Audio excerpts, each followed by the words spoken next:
Son œil doit être dirigé vers sa vie intérieure et son oreille tendue vers la voie de la nécessité intérieure. C'est de Kandinsky, qui est étrangement et intensément rappelé par le confinement.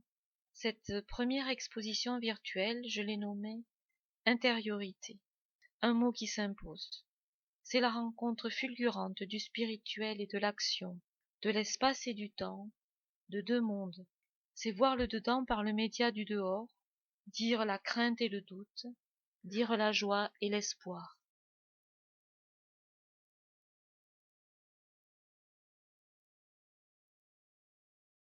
Une expérience commencée l'an dernier, comme un jeu de marelle de la terre au ciel et du ciel à la terre. Les chiffres voyagent, sans ordre précis, et créent des traces. Dans l'obscurité du solstice d'hiver, du monde souterrain au monde ouranien, du noir au jaune, l'arbre se déploie. Jaune, pour percer le secret des ténèbres. Ombre et lumière, pour connecter réseaux souterrains et terrestres.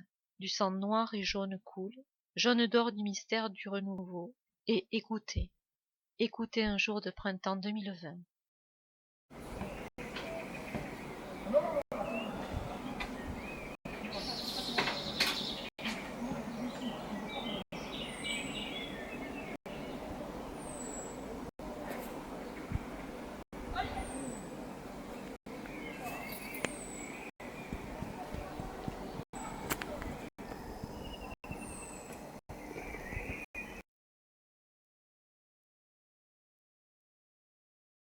Terre et ciel sont en feu.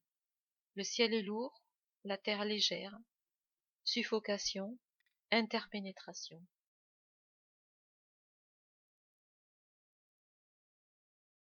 Du feu, de la glace. Et du feu au flamboiement.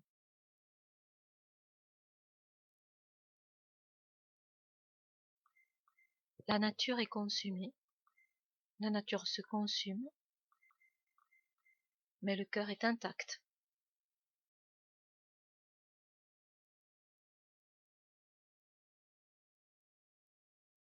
Le feu des profondeurs entretient des mirages.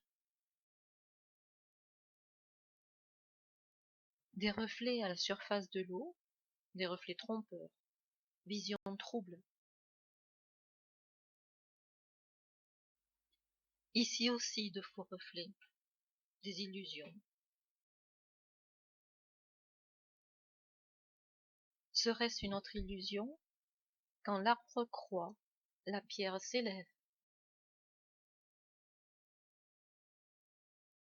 Et encore une autre, la maison brûlerait-elle?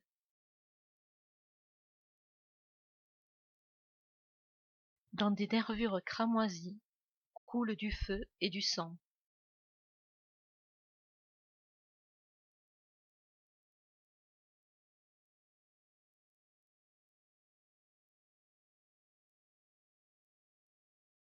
Et le feu se répand, et le sang ne brûle pas, et il pleut des étoiles.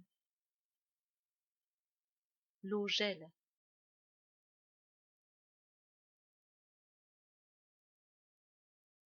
De l'eau, de la chaleur, de la lumière, de ces cendres la vie renaîtra.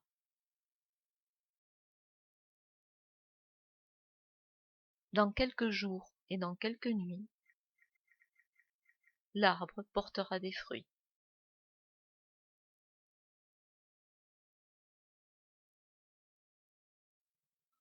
Au commencement, c'est un magma d'eau et de feu, c'est une explosion.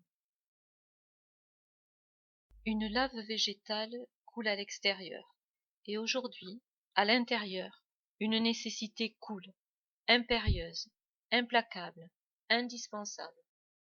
Nécessité intérieure, fondement de l'harmonie des formes et des couleurs.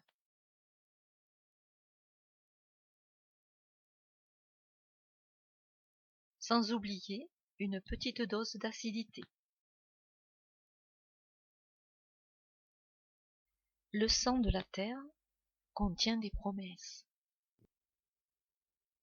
une porte ouverte pour qui la franchira.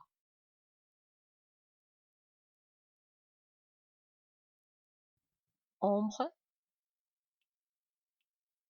lumière, car ombre et lumière sont les deux éternelles voix du monde.